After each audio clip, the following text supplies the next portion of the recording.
Now we're going to move on to our pre-lunch session before we break for lunch, and the session is going to be slightly different from what we've had so far. We're going to have several people up on the stage here, and we're going to engage in a more interactive session, and we hope we're going to be able to welcome interactions from the in-person audience here in Lancaster as well as globally. And we're looking to hear people's personal stories of language and science interactions. So we've already heard quite a number of personal stories from our speakers yesterday and also from today. Now is the time where, in a more informal way, we can open up this discussion. And thanks to the wonders of technology, we can also hear from people from around the world about their personal stories of language and science interactions. So we've got 4 of us up on stage, and we've got Ben Dalton here from Lancaster University's Language and Cultures Department. He's a lecturer in French, and he brings together French philosophy with ideas from the neuroscience. We've also got Francesca Citron and from psychology at Lancaster, and Tim Douglas from engineering, 2 of the co-organizers of the conference, and I shall also be sharing some of my stories. We've got also joining us on the platform, we've got Lu Yanxi, who shared some of her personal observations yesterday in her talk, which was very much focused on how languages have shaped her own way of thinking. So let's, without further delay, let's carry on and let's start sharing. And I think, Ben, you were going to lead this session. So, right, so fine, yeah. Right, so over to you, Ben. And maybe if we can have the camera on the stage. Right, okay, great. Right. Okay, so we will get the camera on the stage in due course. Right, so but for the meantime, over to you, Ben. Brilliant.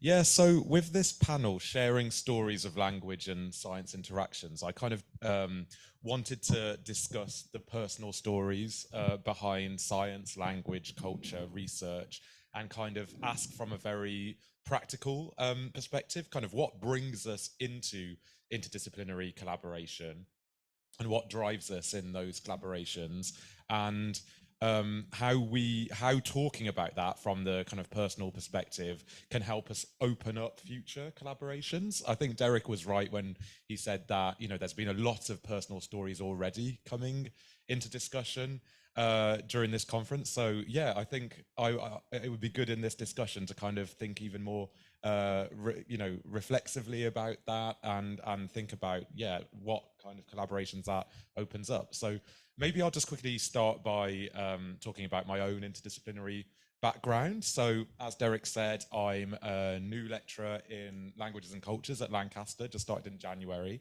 and my research kind of takes place between French studies and the medical humanities. So in particular, I look at dialogues across contemporary French philosophy, biomedical science, and literature and film and cultural production. And that's taken on many different forms. My PhD and my previous project was on the contemporary French philosopher Catherine Malabou, who writes between French philosophy and neuroscience, and she looks at the brain and the body, and her kind of central concept, I guess, is the concept of plasticity, which she kind of develops across philosophy and neuroscience. So this question of how are we plastic? How do our bodies change? How does the brain change? In neuroscience, neuroplasticity is the mutability of the brain throughout life. And she kind of asks, how can we bring together philosophy, science, and culture to ask, how do we plasticity? How do we use plasticity for freedom? How do we engage with the fact that our brains can change? And now my research is kind of shifting to think more specifically about medicine and healthcare. And my current project is about philosophy and the hospital. So how can contemporary French philosophers help us reimagine the hospital or reinvent hospital spaces? So yeah, I was thinking a bit about kind of what led me here, the personal stories behind this, and kind of went thought all the way back to kind of what I was interested in at school and what my trajectory was. And yeah, it was strange. I kind of thought back to primary school about what I was interested in, and I loved. There was a young engineers club at my primary school. And I loved engineering, and that was like one of my first loves. And we entered this. It was called the Connects Challenge or something. We had to build models out of Connects, and then there was a TV show called Techno Games. I don't know whether anyone used to watch that. It was like the Robot Olympics or whatever. And my school entered that, and I entered that with. Some of my peers in primary school, and I loved that, and I thought, this is it, I'm going to be an engineer. And then I went to secondary school and found myself really drawn to languages, and that was, it wasn't I'd expected to go to secondary school and continue this engineering trajectory, but suddenly I found myself in this environment where I had an amazing French teacher in the school, did a French exchange, and I'm not sure what it was. I think I talked about this a little bit in the SciLang podcast, that I think that it's such that age, well, personally for me, was an age of such kind of change and exploration. I was 10 or 11 and started a new school and didn't know who I was yet, or was kind of going into whatever you call that period, young adulthood or adolescence or whatever. So for me, languages became this way to explore who I was, really, and think about who I was who I could be in a different language or in a different cultural context. Just, the very act of going on the French exchange kind of opened all of that up to me. So that's kind of how I fell in love with languages. And then moving forward into university, I studied French and German, and I got very interested in French theory and French philosophy, and in particular feminist and queer philosophy and theory. And at that point, the body emerged for me as a kind of central question. I was thinking about all of this earlier today and thinking, how did I get here? What was the trajectory? And I think it did come out of this encounter with feminist and queer philosophy and this question of the body, and how can philosophy and feminist and queer theory help us think about embodiment and how we are in the world, and our sexualities and genders, and how we interact with the world. And I guess at that point I thought, well, philosophy must be quite separate to science. I was reading a lot of Michel Foucault, who in his book The History of Sexuality kind of talks about how science pathologizes the queer body, or science creates binary categories between man, woman, gay, straight, cis, trans, like all of these other things. So I thought, okay, these things are incompatible, and I wanted to stay in the philosophy side. But then I came across Catherine Malabou, the contemporary French philosopher who was blending science and philosophy from a very embodied perspective with this theory of plasticity. And suddenly Malabou was kind of proposing ways in which biology and science wasn't about fixity or determinism or binaries or any of those things, and it was actually about freedom and transformation. And she was articulating ways in which science can be a space for invention and creativity and queer creative. Well, this is how I kind of interpret it. I think at the time, kind of creativity of our bodies and freedom for our bodies and all of that kind of thing. So that's how I kind of started moving towards this collaboration. Then some personal events happened in the PhD. First of all, right at the start of the PhD, by pure coincidence, I found out that I had, thankfully, a benign tumor, but a benign brain tumor, and I had to kind of have brain surgery to kind of to unblock some. I've never had to have the tumor removed, but it was to kind of treat issues to do with it, to sort out a blockage in the brain. And so that really kind of showed me this this aspect of the brain from a very personal perspective, and I guess I got interested in questions of healthcare from that perspective. And then I guess that's what pushed me in the direction of the medical humanities and thinking about care and healthcare and the hospital environment. So that's kind of what I sketched out when I was thinking about it earlier today, was that kind of messy trajectory between personal stories and, I don't know, pure life coincidences. But then I think the key moment was when kind of realizing that science and philosophy could collaborate in and be this space for emancipation and in bodily invention and freedom even. Yeah, so maybe I'll leave it there, and yeah, who wants to go next? Well, thanks very much, Ben. I can, in my own story, I can resonate very strongly with 2 points.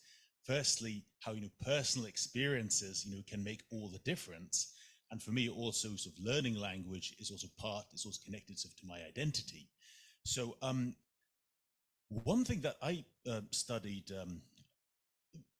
science subjects at school, but also German, and I remember actually we had this discussion about the misconception that science and languages are sort of a fork in the road, that they're not separate. Now, I think even at a very early age, at secondary school, this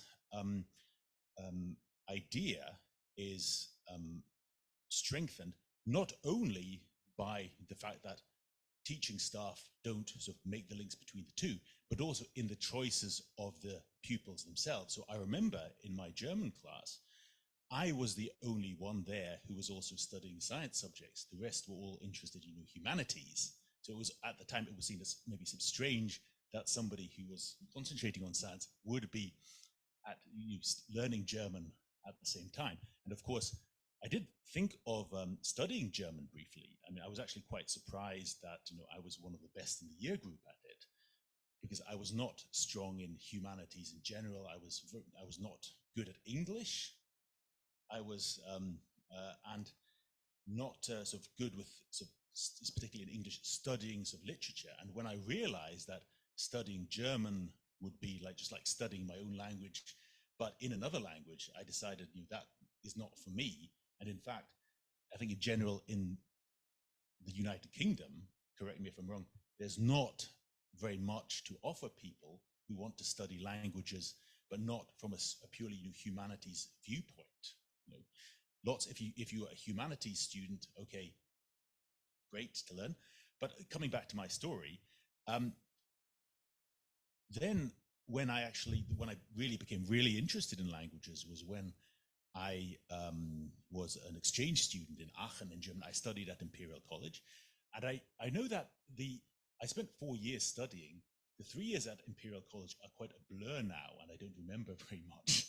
But that 1 year study abroad is actually filled with very sort of vivid memories and people who I'm still in contact with now.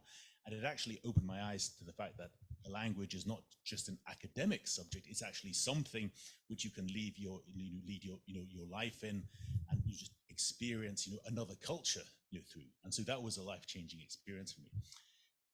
Then, but I also noticed later in my career, when I finished at London, I thought, well, I want to go and work abroad. Luckily, at that time, there was a biomedical engineering degree in München in Germany. So anyway, I took part in that. And there, one thing I noticed in Germany was that the offer of languages there is much greater than at in the United Kingdom. So I became sort of interested in lots of other languages, especially the Slavic languages, which actually brought me to the second life career-changing moment. When I was a PhD student, I decided, I was looking on the internet and I found for a Polish Society for Biomaterials meeting. And then I thought, well, I like Polish, I speak a bit. And so I said to my boss, could I go there instead of going to the German meeting? And he said, oh, yeah, okay. So anyway, I went, but I remember that firstly, they were very surprised that somebody who was not from Poland had come. And then they were really surprised that somebody from Poland was speaking Polish to them, even very badly and with a lot of Russian mixed in with it. But then it made me, this will sound like a contradiction, but I sort of realized subconsciously that how useful languages are, in building the rapport, which is actually necessary for scientific cooperation, that actually, Emanuela was mentioning in her talk as well. And since then, I sort of gravitated actually to working together with people, who actually speak Polish, because it's much easier to build a relationship with them, and therefore it's much easier to collaborate with them, which actually makes, and so it's a sort of positive, feedback loop. If you learn the language, you can do more science with them, and by doing more science with them, you will get better at the language, etc., etc. So yeah, so that, yeah, one thing that I would really I missed actually in my life experience is, you've also mentioned this, Derek, is sort of a nurturing environment for language learning where it's actively encouraged.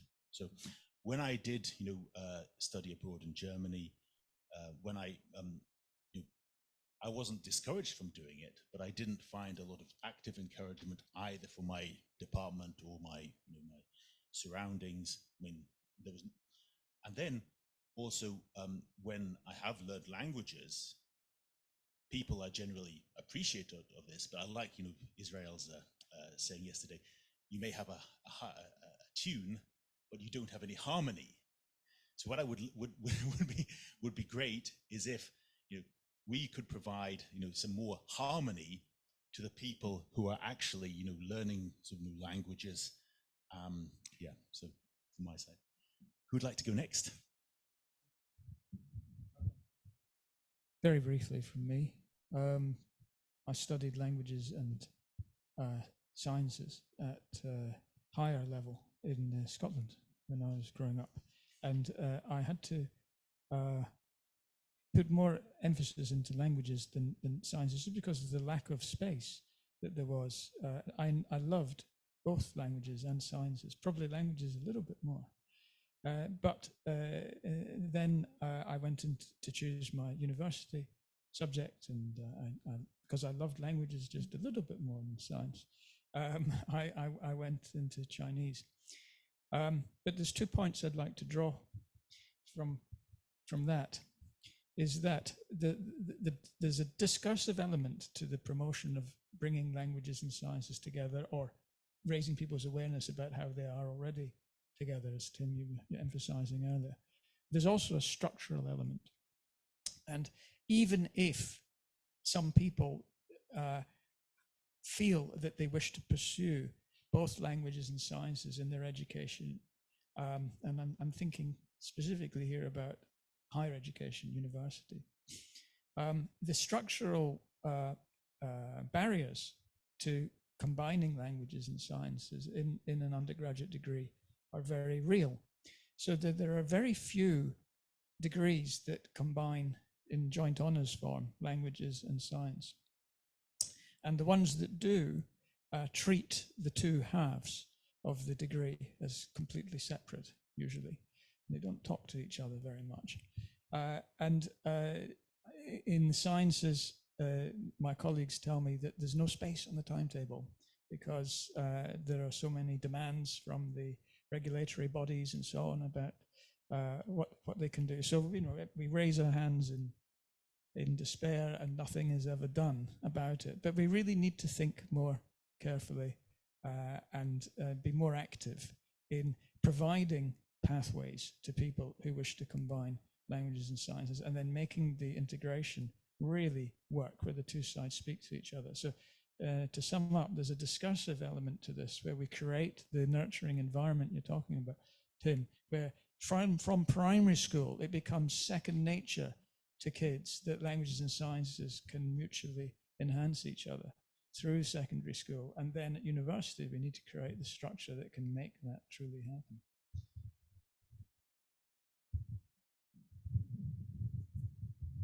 Hello, it's Francesca here. I'll make a less interesting contribution than all of you guys. As you may know from the program, I do research in psychology, and in particular I study language processing, so how we understand text and text or sentences, and I look at the brain activity as well to look at real-time processing. So I'm gonna share a little bit of my personal experience with languages, and then for me it's been really difficult to integrate what I do, so what I do in terms of science with my multilingualism, because it's something kind of like invisible, it's my own thing, and so I'm really happy to be here at SciLang, because I'm starting to find possible ways to integrate it. So that's what I'm going to talk about. No more than that. So, I mean, very, very briefly, I've always been into languages because I was brought up in, my mom studied languages and cultures. So since I was a child, she would teach me, words in different languages. So I was brought up with this thing around me. And then with my grandparents, we traveled a lot. So we went to different countries. And so I grew up with an interest in other languages and other cultures. And so in primary school, obviously, we were taught English. And then when we came to middle school, in the middle school, it's the Italian education system. So I'm not going to explain it, it's fine. Middle school is from 11 to 14 years old. And we had the option to take 2 foreign languages instead of 1. So I took 2. I took English and French. And in high school, I took English and German. And so I carried on. And then when it came to university, I was fascinated by psychology. So in the end, I chose between maths and psychology. And I was like, I'm going to study psychology. I was interested in people. And alongside psychology, I kept learning languages as a hobby, things where I was interested in. And I didn't mention, before I started university, I went for a year in Schwarzwald, in the Black Forest in Germany, to do a voluntary service. And that was really, really good for me, because it's, after high school, we are in this system where you are in the high school, and then automatically you go to university. And I wanted to take a break and do something else. So it was really, really interesting, because at that age, like 18, 19 years old, you're still, you're a sponge, you absorb a lot. And so when I went to Germany for a year, it opened, my German became fluent, but also it opened, new point of views, new approaches, new ways to see things, different culture. And, I was there for a year, so I experienced a different culture on a daily basis. And that's it. So I came back to Italy to go to university. I chose psychology as I wanted to, and so on. Of course, within psychology, I specialized in language, because that was my interest. But then all of this came back to me. And so as soon as I finished the university, I managed to get a scholarship. That was my passport to leave Italy.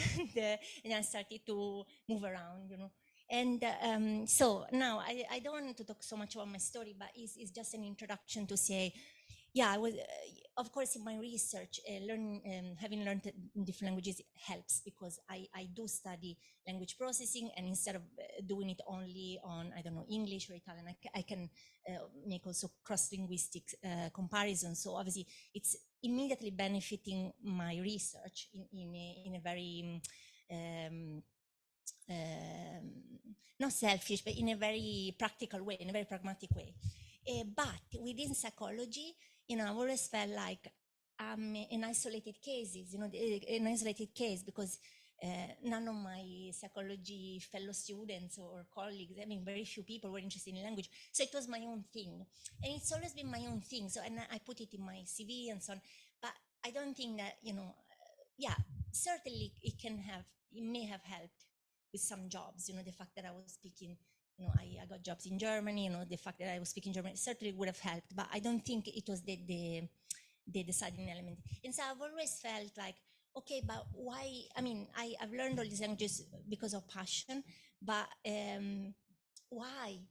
It's not helping me. So I always felt like, people were appreciative, as you were saying, Tim, people were appreciative that I was able to speak all these languages, but you know, there was no sharing of the experience, you know, and so when you, Tim, had this metaphor about, you know, being a hole in the eyes, you know, the polyglots are holes in the eyes. It's just they are unaware that there are many people like them, but you know, we are all in different holes, so it's difficult to connect. And yeah, so that's my, yeah. So I've always been, you know, people around me were appreciative about the languages, but it was difficult to convey why it's worth doing it.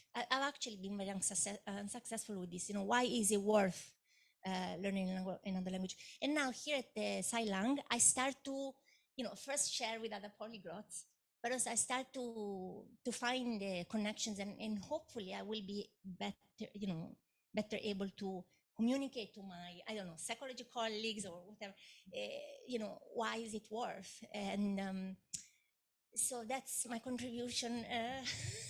Sorry.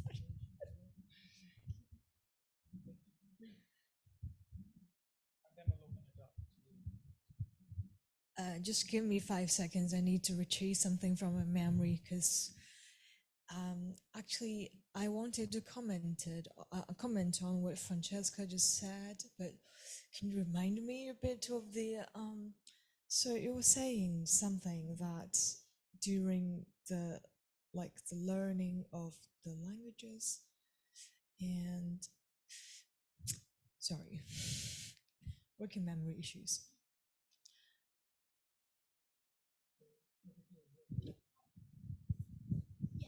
Oh yeah, so we were talking about that science and language can be treated as two completely different and distinct things.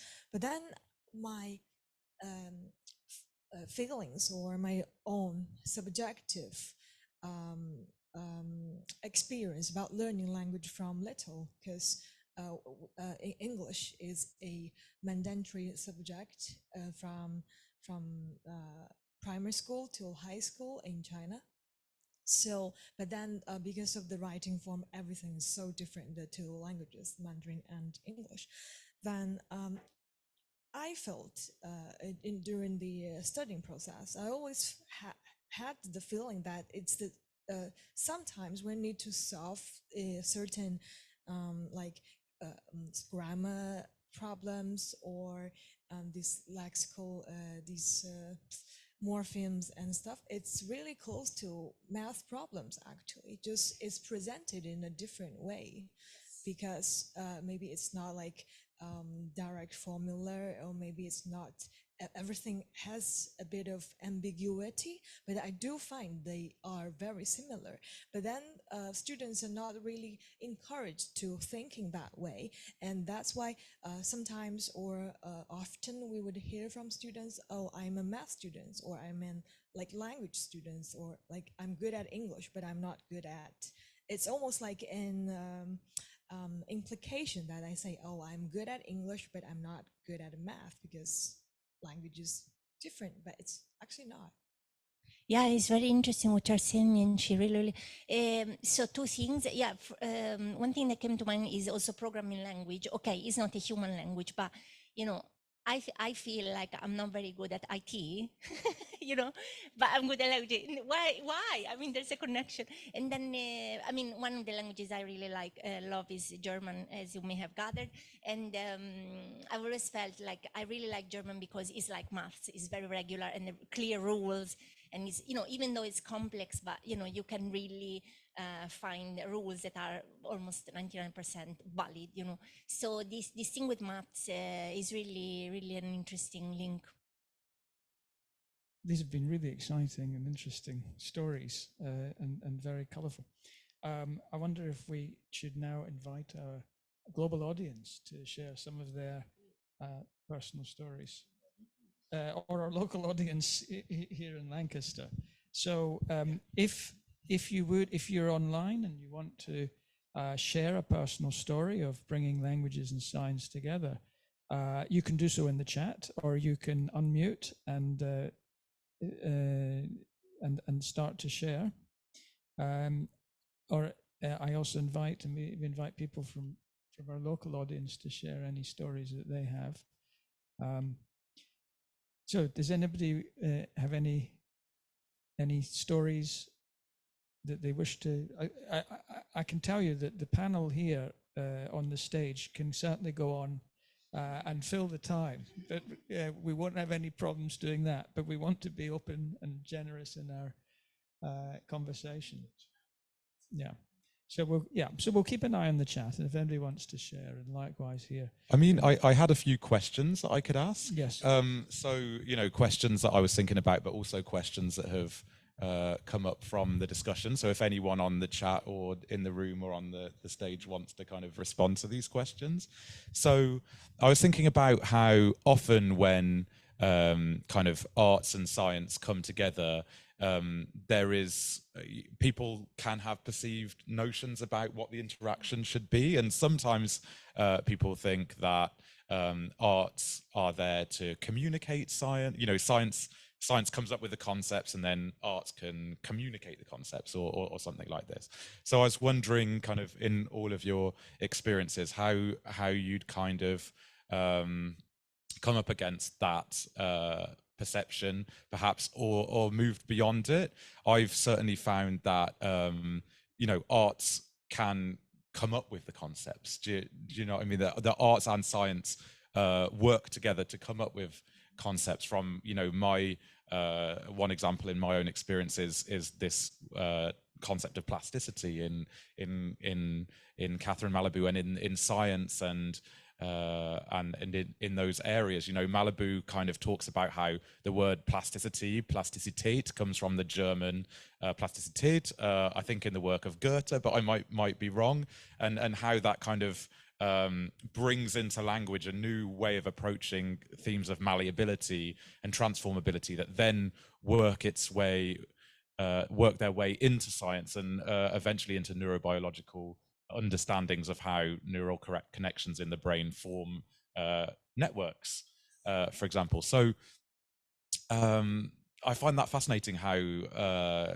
culture and science co-create concepts, and it's not a kind of split job in that respect. So there was that one question on how arts and sciences and languages interact.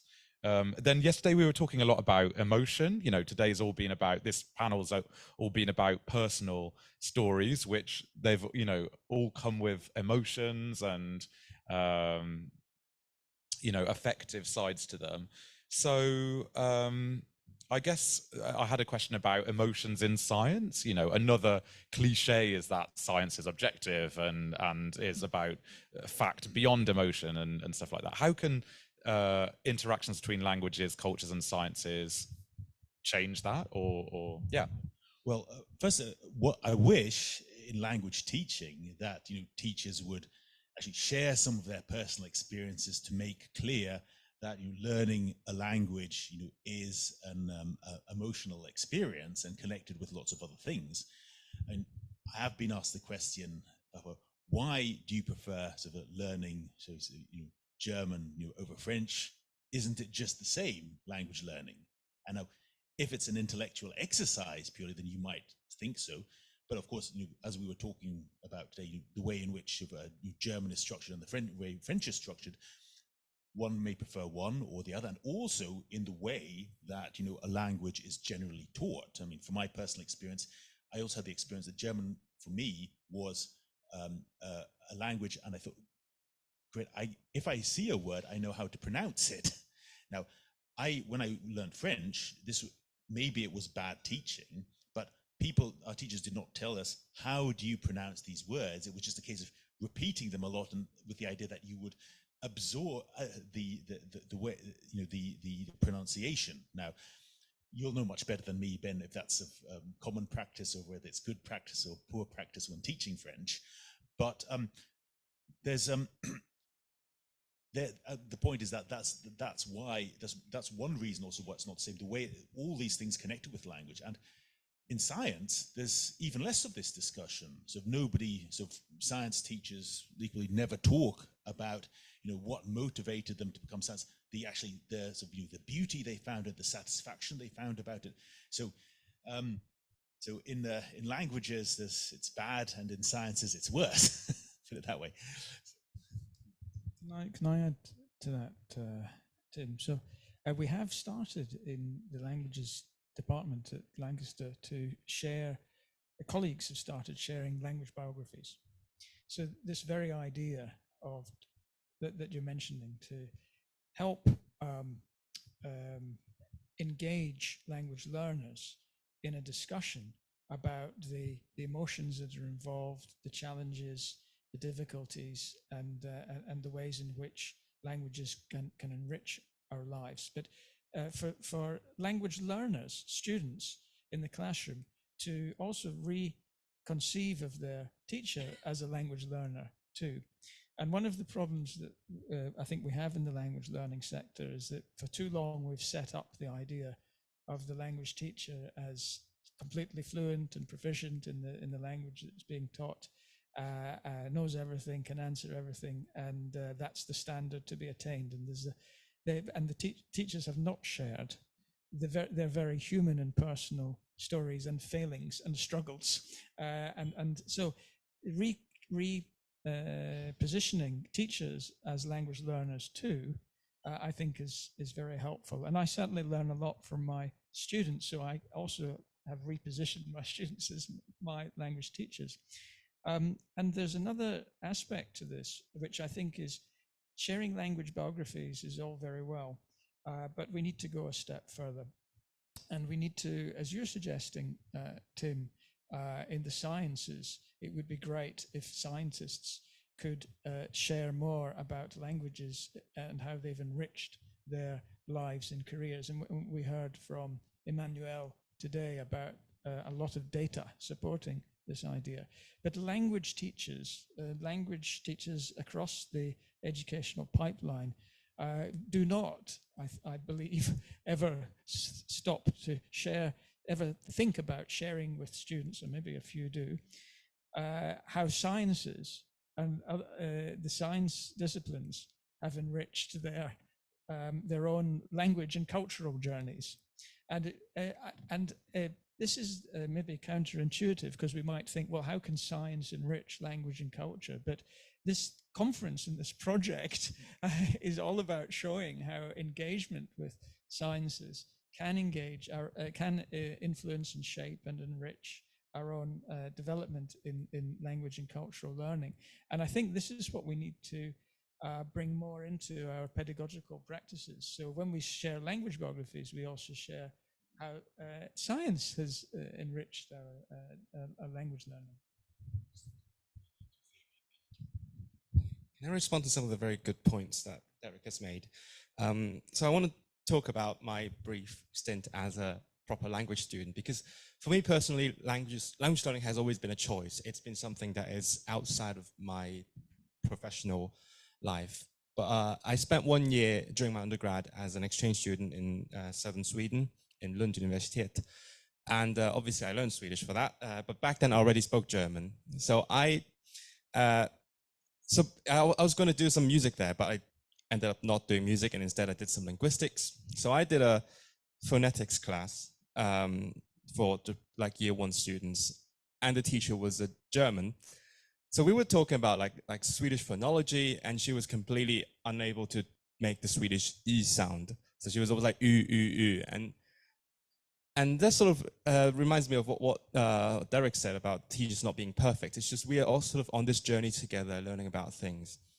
And at the same time, I did another course on German literature, and the teacher was a Swede. So we were reading like the Leiden des Jungen Werthers together and all that, or different German literature, and we're sort of all just discovering things while just reading together. And obviously, no one's perfect either. The teacher's really good at German, but he's still not native, so we did a lot of sharing during the process. And apart from that, I was going to respond to the thing about languages being like an emotional connection thing. Because during the same year, I had piano teacher, again in Sweden, but also from Germany. So when we started, I spoke decently good German, but pretty basic Swedish. So we started piano lessons in German. A few weeks later, she told me, well, actually, because I've been living in Sweden for many years. I've been teaching in Swedish, so I'm more comfortable teaching in Swedish. Let's try doing that instead. So we tried that one time, and then after 1 hour, she was like, doesn't work, because I'm used to talking to you in German. It's just weird that we switch now, even though Swedish is more comfortable to her as a teaching language. So it's all like, it's a personal connection thing, right? Once you create that connection with someone in a certain language, it just works. So yeah, so that is my experience. Really interesting, Israel. If I was gonna read the comment from yeah, if you like. Okay, so we've got a few comments from Srijan, so I'm gonna read them. I have a very strange experience as an Indian. I might be one of the very few people who write and understand university level scientific concepts in Hindi/Bengali/Marathi. Also, I am very few of those who has shifted from English to native languages academically. That's really interesting. So mostly people do the reverse, and this has been the norm. So usually people move to English and that's it, and do their whole science in English. Mostly convert to Bengali or Hindi to English, from Bengali or Hindi to English. I was in English school and college, and I shifted to Hindi/Bengali/Marathi, and I can work in any language. This started with art only. I studied music theory in Hindi. I gave grade exams till 6th year, and then my vocabulary expanded, and I could understand political and administrative language. Later, I applied these qualities to develop my scientific abilities in Hindi/Bengali or Bangla. I'm not sure. This is actually contrary to the norm in India. Most people use English only in academia and research, especially in science such as STEM. If I can, I would also like to speak in any upcoming seminar conferences with you. Of course, Srijan, we would be really happy to invite you. You've contributed a lot. There's 3 more comments I'm going to read. So still from Srijan. Also, our dictionaries are well developed, and we have good English to vernacular dictionaries with even scientific, meaning biological, chemical nomenclatures, into Sanskritized Hindi, official language. In our Hindi/Sanskrit/Bengali/other Indian languages, the consonants are arranged in a strict phonetic format. So it's sort of a phonetic table, as you'd seen in Wikipedia's every languages pages, respective phonology section. Bangla is native word for Bengali. Oh, thank you. Yeah. Yeah, because I have an Indian friend, and I remember something different. Yeah, Bengali or something, but I'm just mixing up. So Bangla is the native word for Bengali. Both are correct for the name of the language. Okay, that's great. Sorry, I made it more complex than it was written. Any comments on these things? That actually seems fascinating. I'd love to know more about your story of how you shifted from English to using sort of more local languages. To come back to the statement from yesterday, every time you do something that's, as you said, Israel, that's different from the default, you make a statement, and so it's great to see statement taking place in India as well. To come back to your point, actually, Israel, about how your story with your music teacher was difficult for you to sort of switch to Swedish after German. That actually, interestingly enough, do you know sort of Hypea? Yeah, well, often in Hypea it's a sort of a polyglot club. Often people will, when members start to speak sort of to each other, they will often sort of gravitate to one sort of language, and then often they will tend to sort of continue using that language with each other. Sometimes that might be English, sometimes it might be Dutch.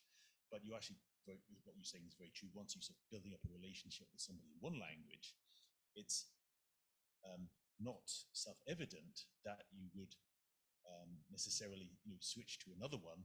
The interaction may not necessarily be as good in the other language. Yes. So yeah, I'm completely agreeing with what you're saying here.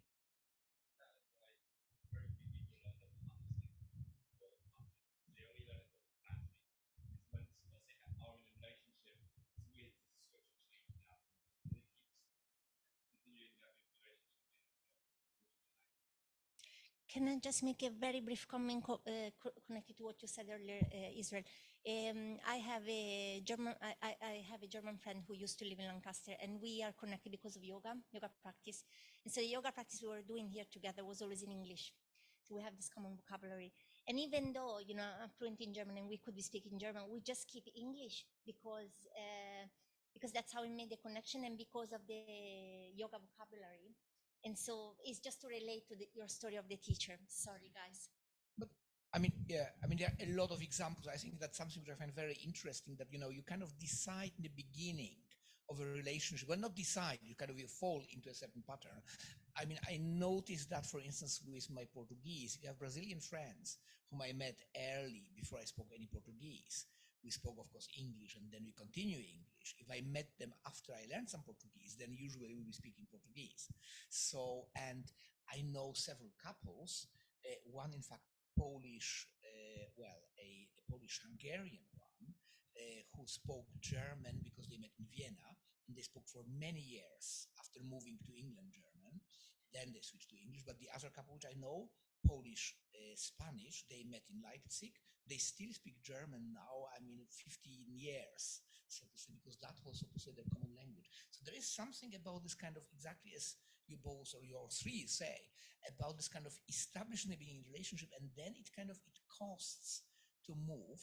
And again, another example, I know this with my daughter, who kind of now gets very surprised if I speak to her anything else but Spanish, because that is, so to say, for her the established language of our communication. And actually, it can be something good. So, for instance, we always speak Polish to each other, yes, because that's the one thing you speak wonderful English, and I think we could do it better in English. We could probably maybe have a better conversation in German as well. But Polish is the thing that connects us and that we've always spoken to each other. So that's why we continue.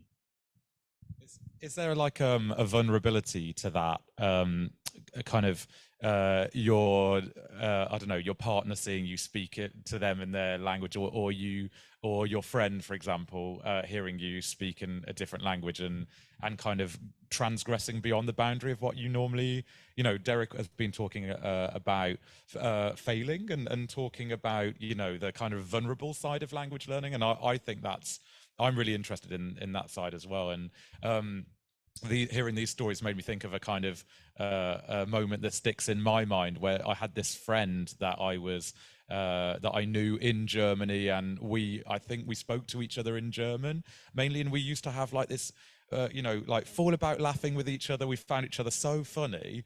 And then one day we were joined by an English speaker, and the English speaker was like, "Oh, can you tell what you're laughing about?" And so I explained the story in English, and my friend turned to me and said, "Wow, you're not funny in English at all."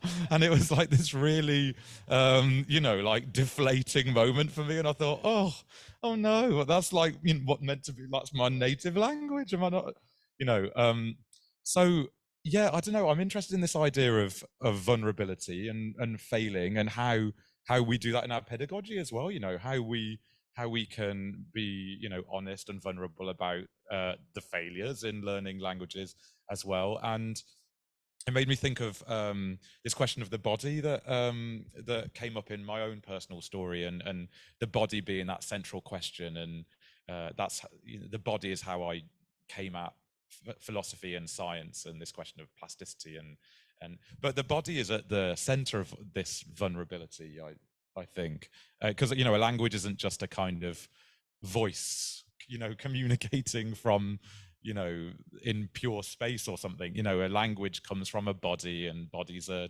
mortal and vulnerable, and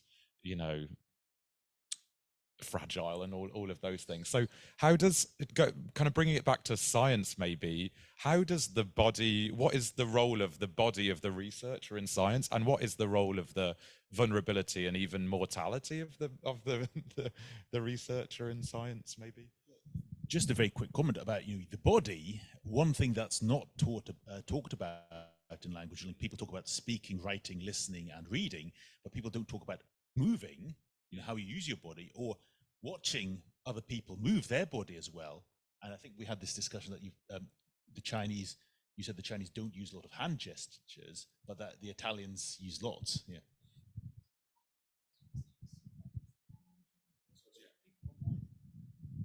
I'm thinking that the mainstream Chinese culture might be, but it's just like quick mind. I don't study culture in that depth. But I'm thinking what I meant by we don't have a lot of body language because of the mainstream culture didn't really encourage people to behave in a not still way, and then that's also the Han ethnicity. Like we don't have a rich dance culture unless it's for demonstrating certain hierarchy of things. And also with the same with the music, it's always connected with how the good personality to be a demonstration of your personal cultivation rather than the express of emotions. So the within that culture, people used to be, or still are, some part of very reserved. So that's a Confucian thing, isn't it? Yeah. About the hierarchy. My personal perception of body movement is that whenever you, for example, when you're on stage, use lots of hand gestures. You're sort of taking over the space, right? And sort of the Confucian cultures don't encourage that. They should know your place and just stay in your own space. That's my perception of it. It's very Finnish as well, I guess. But I want to respond to the excellent question about vulnerability, because I haven't thought about that before. And I certainly resonate with, or that resonates with me, because as a person who speaks a lot of languages, not perfectly, I feel a different kind of vulnerability, a different level in each language. Like I am bad in each language in a different way. Well, I'm good at them at a different way as well, like different topics, or a different, like I'm more confident in some pronunciation or some other aspects of each language. So whenever I communicate with someone in a certain language, I'm sort of laying one side of myself bare to that person. Lots of people say you're a different personality in each language. I don't agree with that, but I feel like I feel about my language abilities differently. So when I'm used to someone knowing me through that language, through the medium, and like know that side of my vulnerability, and then it's switching. It's like opening up a new way to be vulnerable, and it's not very comfortable feeling. I think that's possibly why it's hard to switch with people. I wonder if we should begin to draw the conversation to a close, because we've overrun slightly. So we seem to have touched a vulnerable vulnerable nerve or aspect, and connected deeply with the body, and that seems to be an area ripe for science and languages to come together to explore, and the bodily aspect being a very important part of that, including, of course, the brain, and we're taking a holistic view of the body. So shall we draw the conversation to a close, and we'll break for lunch, and want to thank everybody on the stage and in the room here, and of course the wonderful comments in the chat. And I can see Sri John is still adding comments as we speak. So thank you very much, especially Sri John, for all your comments in the chat. We will take a break now, and we'll resume after lunch in the UK at 2 p.m. UK time. So thanks everybody, and see you at 2 p.m. UK time.